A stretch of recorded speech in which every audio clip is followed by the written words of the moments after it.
Halo, selamat pagi. Assalamualaikum warahmatullahi wabarakatuh. Berjumpa lagi dengan Bapak. Oke, hari ini kita masuk ke bab 8 tentang partikel penyusun benda dan makhluk hidup. Atau nanti fokusnya itu ada di atom, ion, dan molekul. Silakan kamu buka halaman 55, kamu bandingkan apa yang saya jelaskan dengan yang ada di buku LKS ya. Halaman 55. Oke. Yang pertama itu tentang apa sih atom itu? Nah, atom adalah bagian terkecil dari suatu materi yang tidak dapat dibagi lagi namun masih memiliki sifat dari materi tersebut. Nah, intinya tidak bisa dibagi lagi. Ya, itu patokan dari atom. Ya, jadi nggak bisa dibagi lagi. Mau itu dengan cara apapun itu nggak bisa. Atom itu nggak bisa dibagi lagi. Nah, terus berapa banyak atom pada manusia? Nih segini ya. Kamu hitung aja sendiri berapa nolnya tuh ya. Nah, ini patokan, jangan sampai lupa. Ada mono, di, tri, tetra, penta, heksa, hepta, okta, nona, deka. Ini adalah cara penyebutan dalam dunia kimia. Begitu. Fisika pun menggunakan hitungan seperti itu. Mono itu 1, di itu 2, tri itu 3. Kayak contohnya karbon dioksida. Karbon itu kan C. Oksida itu dari oksigen. Ada di-nya, berarti karbon dioksida, berarti CO, 2 O-nya itu ada 2. Nah, kalau karbon monoksida itu berarti kan 1, makanya disebutnya CO gitu. Berarti kalau misalnya karbon trioksida itu berarti ada 3-nya, CO3. Karbon tetraoksida berarti tetra ya, CO4. Gampangnya jadi kayak gitu aja. Jadi gampang banget dah pokoknya gitu. Ya. Itu teknik-teknik penyebutan pada bilangan kimia. Begitu. Nah, ini model atom nih, model atom nih ya. Ini atomnya, ini nukleusnya atau intinya, ini elektronnya. Nah, kita nanti akan belajar tentang ini semua. Nah, menurut Democritus ya, setiap zat atau materi tersusun atas partikel-partikel kecil ya. Jadi yang namanya batu ya itu terdiri dari tanah, api, air, udara. Udah kayak avatar Aang ya. Aang. Menurut John Dalton ya, menurut Dalton ya, pada dasarnya seluruh materi tersusun dari atom. Atom dari unsur adalah identik. Setiap unsur memiliki atom yang berbeda-beda. Atom dapat diubah dengan reaksi. Nah, ini menurut Dalton. Ini Dalton ini yang pertama kali memberikan gagasan tentang atom. Ini pertama kali mbahnya atom ya. Mbahnya atom gitu. Oke. Sekarang masuk ke teori atom Dalton dari teori atom Dalton ya. Oke. Atom unsur X, atom antar unsur Y. Nah, kalau ini ketemu sama ini, maka jadi kayak gini. Ya, yang ini nempel ke sini. Akhirnya jadi kayak gini. Jadi molekul dari unsur X dan unsur Y. Atom unsur, judulnya aja atom unsur. Oke ya, sampai sini paham. Nah, itu kalau menurut Dalton. Nah, kalau menurut Thomson, J.J. Thomson ya. Menurut J.J. Thomson, atom itu kayak gini. Bentuknya kayak gini. Ini positif, di sininya negatif. Nah, atom itu adalah bola kecil bermuatan positif dan di dalamnya tersebar muatan negatif elektron. Jadi ini ya, ini positif. Jadi di dalamnya itu ada banyak negatif. Ini menurut J.J. Thomson. Nah, menurut Ernest Rutherford ya, dia menggunakan layar besi sulfida, yang ini ya, layar besi sulfida. Layar besi sulfida itu intinya gampangnya batang sulfida. Kalau sering dikatakan batang sulfida itu batang aki ya, gitu gampangnya. Ini batang sulfida, batang aki, ini lempeng emas. Intinya dia pakai menggunakan lempeng-lempeng lah gitu ya. Dan ini logam, ini radioaktif, dikasih sinar alfa. Rutherford berkata bahwa atom bukan bola pejal. Nah, dia mengatakan bahwa Rutherford bahwasanya atom itu bukan bola pejal gitu. Tetapi atom itu sering terus bergerak. Nah, ini makanya. Nah, kalau menurut Rutherford ya, ini menurut Rutherford nih. Kalau tadi kan kalau kata si Thomson ini positifnya, ini negatifnya di dalam. Nah, kalau menurut Rutherford, nah ini positifnya, nah ini negatifnya, ini terus bergerak terus, muter gazebo. Ya, itu menurut Rutherford. Nah, menurut Niels Bohr, dia mengatakan bahwasanya dalam suatu atom itu akan terjadi yang namanya orbital, begitu. Ada yang namanya orbit, ada titik orbit dari N1, N3, tergantung sampai N berapa, tergantung dari jumlahnya. Makanya nanti kamu akan belajar tentang ini nih. Nah, kamu akan belajar tentang ini, ajib lah. Pokoknya ini nanti dikupas tuntas. Kenapa bisa kayak gini sih? Nah, karena ada ada perputarannya begitu. Ya. Oke. Niels Bohr itu lahir di Denmark. Ini nggak perlu, tapi suka keluar sih ya, ingetin aja. Dia penerima Nobel Fisika atau memiliki lintasan-lintasan atau orbit. Nah, kalau si Rutherford dia nggak ngomongin adanya orbit. Nah, kalau si Bohr itu ngomong ada orbit elektron dalam mengelilingi inti atom. Jadi ada orbitnya. Nah, kan kalau ini kan gerakannya gini ya. Nah, ini gerakannya gini. Nah, kalau si Bohr ini gerakannya muter. Tapi tetap positifnya di sini. Cuman ada kulit-kulitnya. Nah, gampangnya gitu aja, ada kulit-kulitnya. Itu tetap tidak terserap dan tidak menyerap. Nah, itu ya. Patokannya di situ. Nah, ini model atom Niels Bohr. Jadi ini positifnya, ini negatifnya. Nanti kamu akan belajar yang namanya 1s2, 2s1, 2s2, 2p3, terus 2 udah SPT kalau nggak salah, saya lupa tuh. Ada banyak. Nah, ini struktur atom. Nah, kalau kamu silakan bandingin di halaman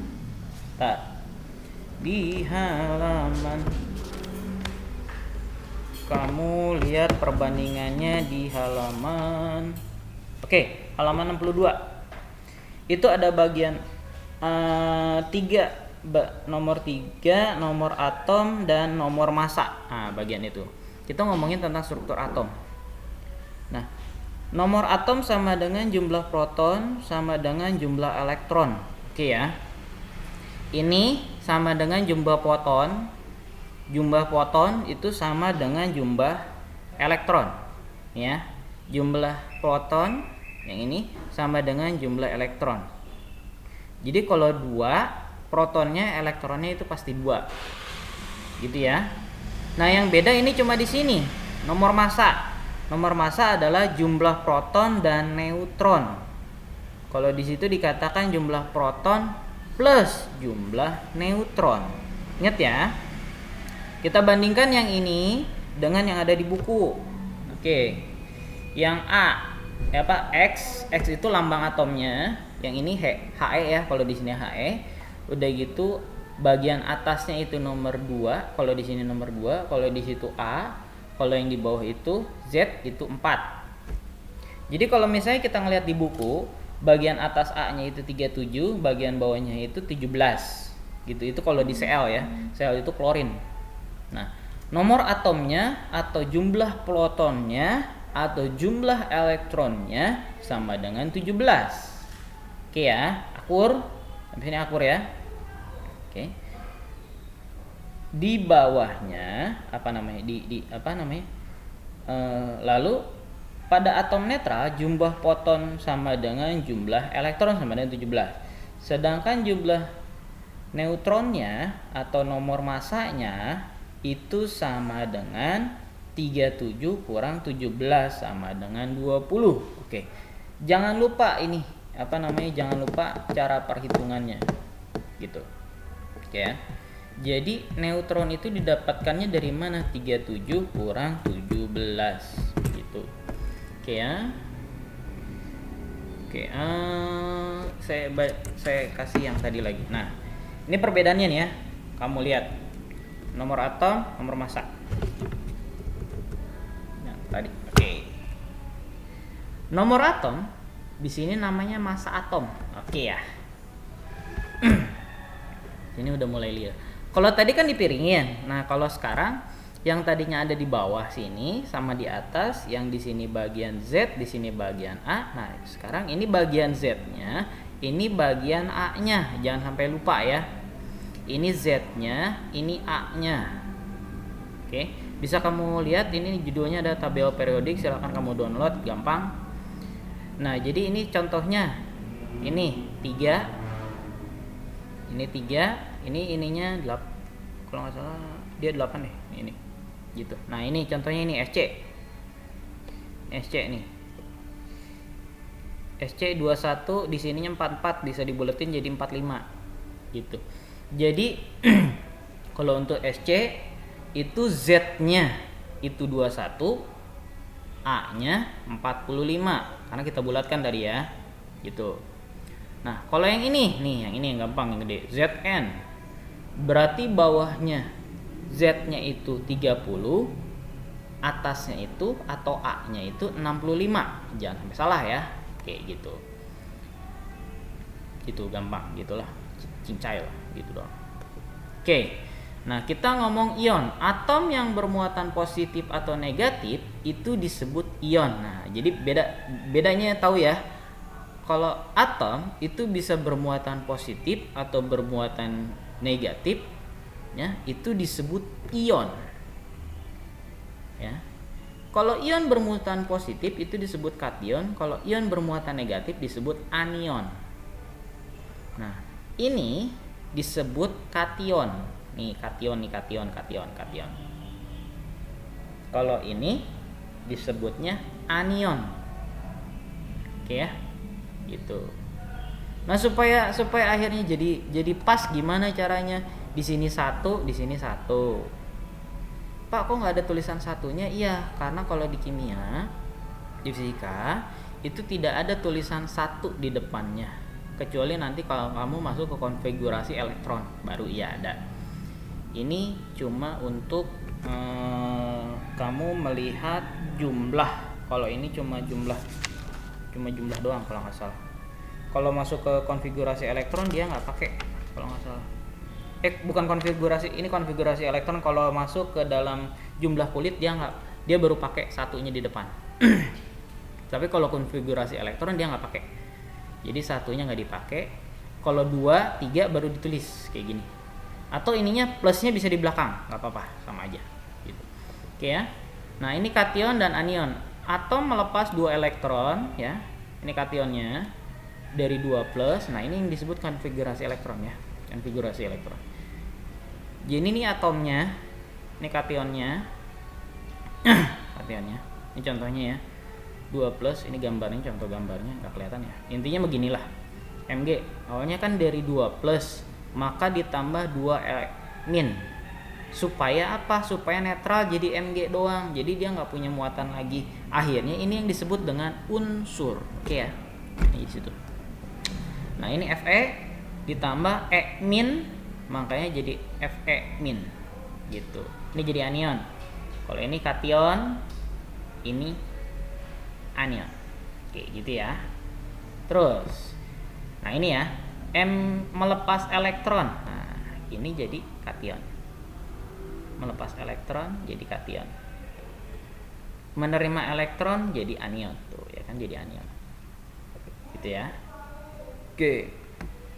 Melepas atau menerima bertujuan untuk mencapai kestabilan. Nih, ini +1, +2, ini -3, -2, -1 nih ya. Coba kita lihat kayak gimana sih sebenarnya. Nih, kamu ngelihatnya nanti ada di sini yang tadi. Nah, ini golongan-golongan. Nah, 1, 2, ya kan? 1, 2.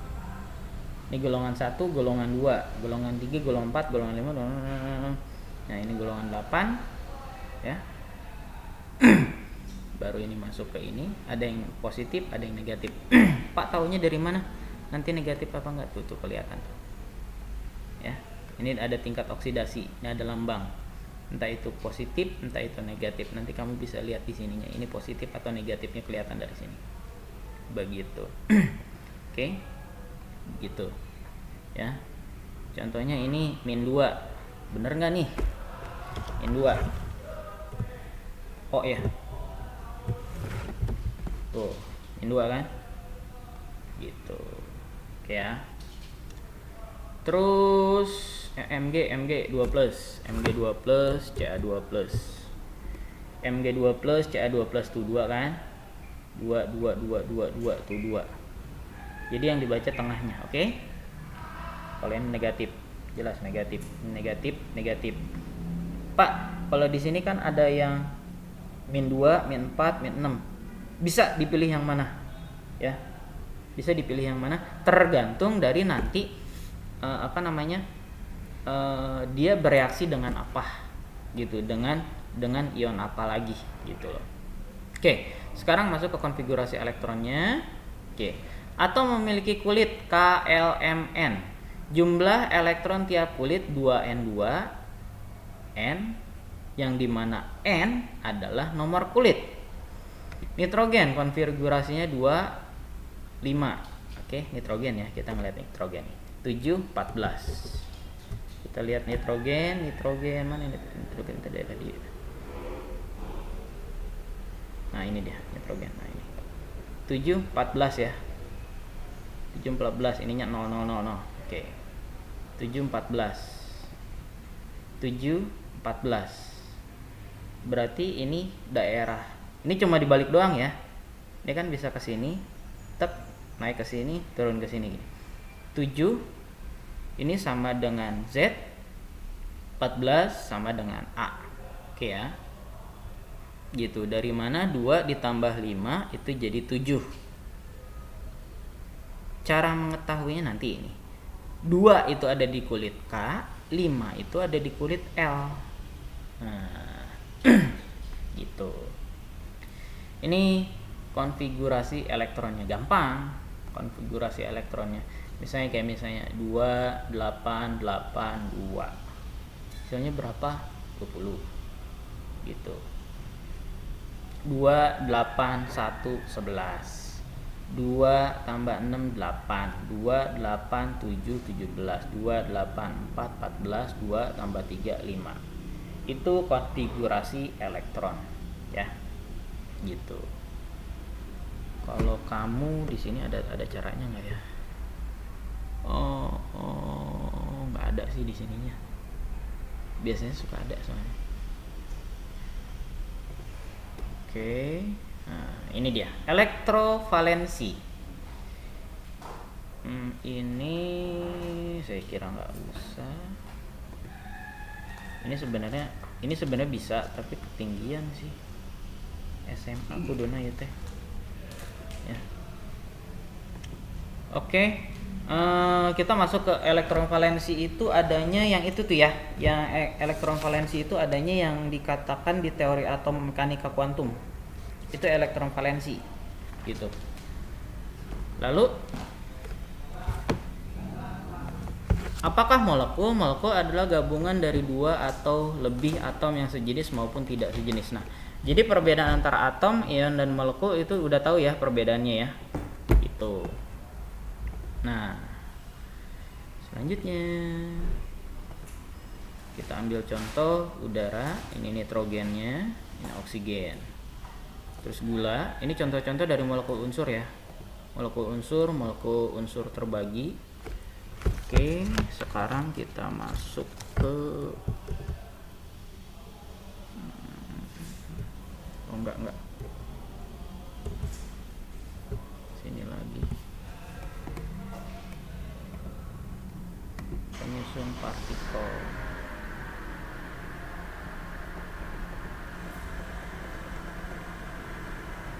Nah, ini dia nih. Takutnya ada yang masih belum paham. Ini proses pembentukannya nih. Isoplast Minuman isotonik plus 7 ion seperti cairan tubuh sehingga dapat diserap tubuh lebih mudah. Ionmu jadi lengkap, badan fit dan fresh. Isoplus, 7 ionnya lengkap, mudah diserap. Dari Wings Food. Isoplus, minuman isotonik. Itu contohnya ya. Nah ini pembentukan unsur, ini konfigurasi elektron nih dari KLN. Nah ini tadi. Oke, silakan disimak.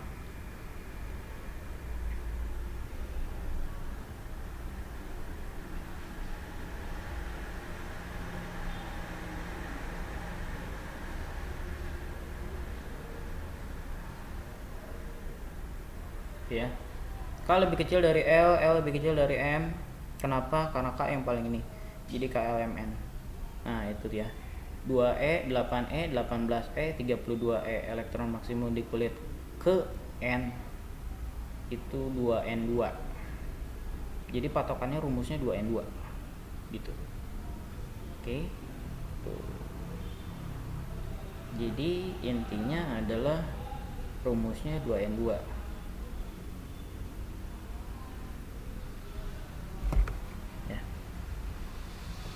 Ini maksudnya 2N2 gini. Ini N nya kan 1 ya. 1 kalau kamu masukin ke sini 1. Ini 2. 1 pangkat 1 kan 1. 1 kali 2 2. Makanya 2. 1 2. Nah, ini kan 2 ya, N nya 2. Kalau dikasih 2 di sini 2 kali 2 2. 2 pangkat 2 apa? 2 kali 2 4 pangkat 2 8 kan. Nah, kita lihat 1 2 3 4, 5, 6, 7, 8. Seterusnya begitu. Ya. Di sini 3 kali 2 6. 3 ya benar, 3 kali 2 6 pangkat 2. Gitu. 16. Kamu hitung di sini 18 sampai dengan habis. Gitu ya. Ini ada 32. Ini kulit ke N nih, 32. Nah, ini kulit K. Nih cara ngitung gimana, cara nentuinnya gimana, ini dia yang tadi itu ya, elektron maksimum di kulit ke 1.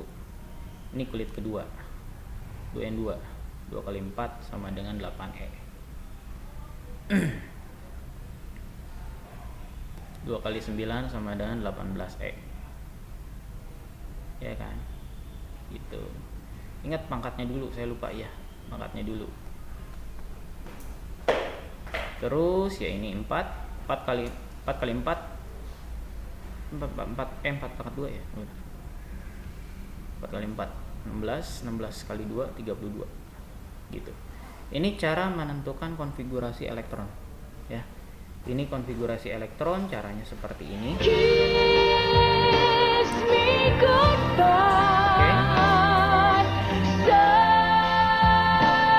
Kita ininya aja.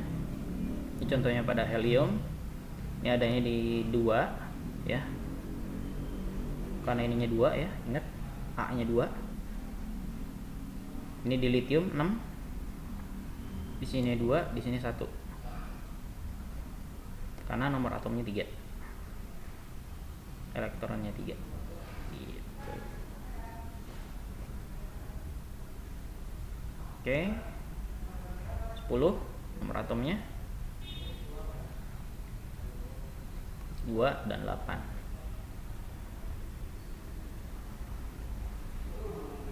Terus nah 11 nih. 11 2 8 1.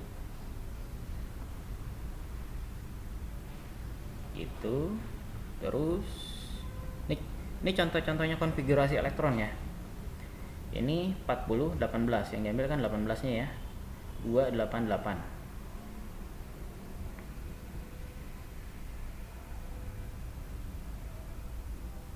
Ya. Terus masih ini, bentar lagi beres. Ini contoh dari kalium 19, bukan 2881 tapi 289.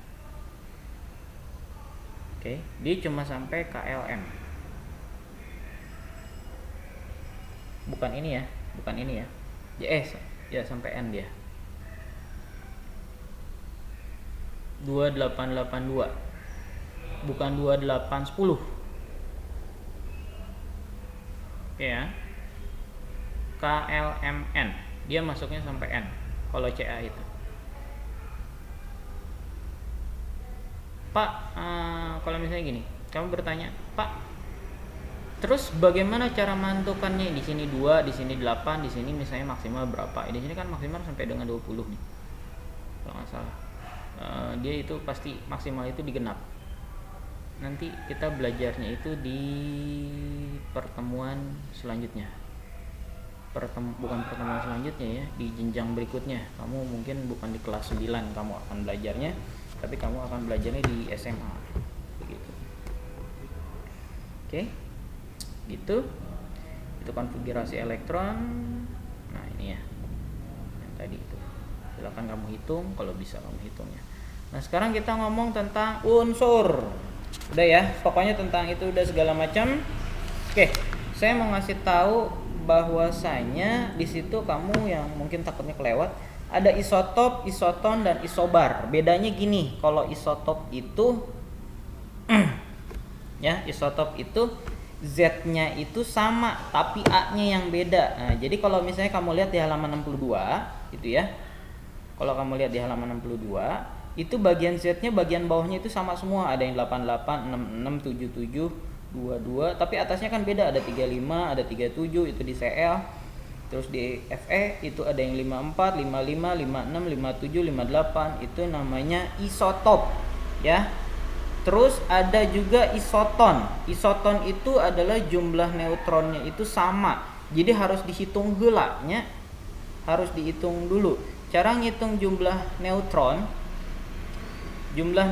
atau jumlah nomor massa ya, jumlah neutron itu jumlah nomor massa ya. Itu misalnya gini, ini nomor 1 ini salah nih, 3 kurang, nah 3, kalau helium yang salah nih ya, 3 kurang 1 kan 2 ya, benar. Kalau helium ini kalau nggak salah dia tuh 5 ya, kalau nggak salah nggak masuk helium deh. Nah, ini kamu lihat yang argon. Argon kan 40, A-nya 40, Z-nya itu 18. Nah, 40 kurang 18 itu 22. Ca ya, kalsium 42 kurang 20 itu 22. Nitrogen 14 kurang 7 itu 7. 13 kurang 6 itu 7 ya. Terus sampai dengan ke kalsium dan kalium tuh ya. Terus itu tentang isoton. Sekarang isobar. Isobar itu adalah nomor masanya sama ya, nomor masanya sama, berarti A-nya sama, Z-nya yang beda gitu. Na24 atasnya, Mg24 atasnya, bawahnya beda ya. H atasnya sama, bawahnya beda gitu. Itu contoh dari isobar. Nah, halaman 64 itu adalah tabel kation dan anion ya. Wayahna kudu diapal itu mah ya, wayahna. Oke. Ikatan kovalen tunggal itu tadi sudah disebutkan. Sekarang identifikasi unsur. Ada warna, sifat zat, warna. Oke, identifikasi unsur. Kita masuk ke sini ya. Pada kembang api cahaya warna-warni. Nah, ini nih ya, wajib sih ya. Disebabkan oleh aliran listrik, maka pada kembang api cahaya itu dihasilkan dari terbakarnya unsur-unsur yang ada dalam kembang api tersebut.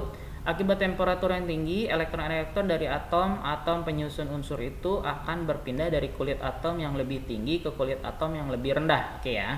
Dari yang tinggi ke lebih rendah. Kan tadi mengatakan bahwa kulit atom paling tinggi apa? N. K L M N. Berarti dia dari N dulu, dari N pindah ke M, dari M pindah ke L, terakhir ke K. Begitu. Oke. Melalui percobaan karbohidrat mendapat. Oke, intan, granit, minum isotonik, plastik, logam mulia. Buat enggak usah ini mah. Udah, pokoknya intinya begitu. Bila kalian, nah oke, kita ngomong ke 68 ya. Secara ini aja sifat fisika.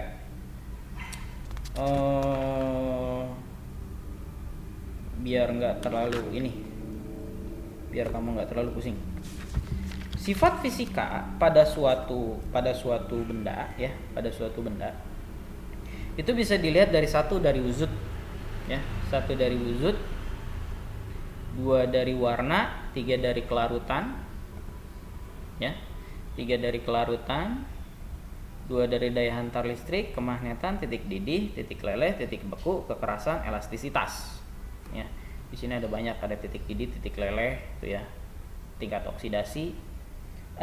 Dari wujud ada yang bentuknya ada yang bentuknya gas, ada yang bentuknya cair ya. Nah, kalau di sini di tabel periodik, nah ini nih ada tulisannya nih. Nih, hijau telur itu padat, oranye itu gas, kuning itu cair, merah jambu buatan yang ini ya. Ini berarti hijau telur padat nih ya. Ini padat semua nih. Nah, tuh isotop paling stabil. Di sini pokoknya ada tulisannya. Oke, gitu ya. Berarti ini gas, ini cair. Ya, kuning tua cair nih ya. Jadi ini cair nih. Cair, beren, boron. Bukan boron. Kemagnetan tahu, titik didih tahu, titik leleh, titik beku ada kekerasan. Skala yang dipakai dalam kekerasan itu adalah mos. Aduh, pabelit ya. Itu kamu biasanya suka ngelihat kalau orang yang tukang jualan batu akik itu ada tulisannya berapa mos ya. Nah, itu adalah untuk mengukur tingkat kekerasannya. Nah, begitu juga dengan tingkat elastisitas. Jadi pada dasarnya semua benda dalam di kehidupan ini itu ada tingkat elastisitasnya. Gitu ya. Contoh kayak ini kan bisa ini kan bahannya aluminium ya. Ini masih bisa ada tingkat elastisitasnya lumayan. Besi ada tingkat elastisitasnya, sebenarnya ada. Baja pun ada, tapi tidak sebesar karet gitu. Jadi itu elastisitas. Terus di halaman 70 itu ada tingkat kerapatan. Ya, kerapatannya itu juga beda-beda. Pokoknya intinya kalau padat itu berarti keras, tingkat kerapatannya tinggi. Kalau misalnya cair longgar, gas itu longgar banget. Patokannya di situ. Lalu sifat kimia itu rata-rata kestabilannya kurang untuk mempertahankan stabilan. Udah gitu udah terbakar, sifat dari kimia tuh bereaktif ya, bereaktif. Contohnya yang paling gampang kimia tuh gini, kamu ngambil jeruk kamu kupas ya, setelah jeruk kamu kupas itu kan ada sari jeruknya, kamu masukin misalnya ada gelas ya, ada gelas kasih air, kamu masukin ke situ. Walaupun kamu tidak aduk, itu biasanya nanti lama-lama akan kecampur ya. Itu yang disebut reaktif. Lalu membusuk atau asam, itu sifat dari kimia. Lalu ada korosivitas. Korosivitas itu korosi itu berkarat ya. Lalu beracun dan memiliki pH atau power of hydrogen. Begitu. Oke, demikian tentang bab ini ya, bab tentang partikel penyusun benda dan makhluk hidup, bab 8 kelas 9. Apabila ada yang ditanyakan silakan WA ke saya di nomor yang biasa. Nanti untuk tugasnya saya akan sampaikan dalam e-learning. Oke, demikian dari saya. Assalamualaikum warahmatullahi wabarakatuh.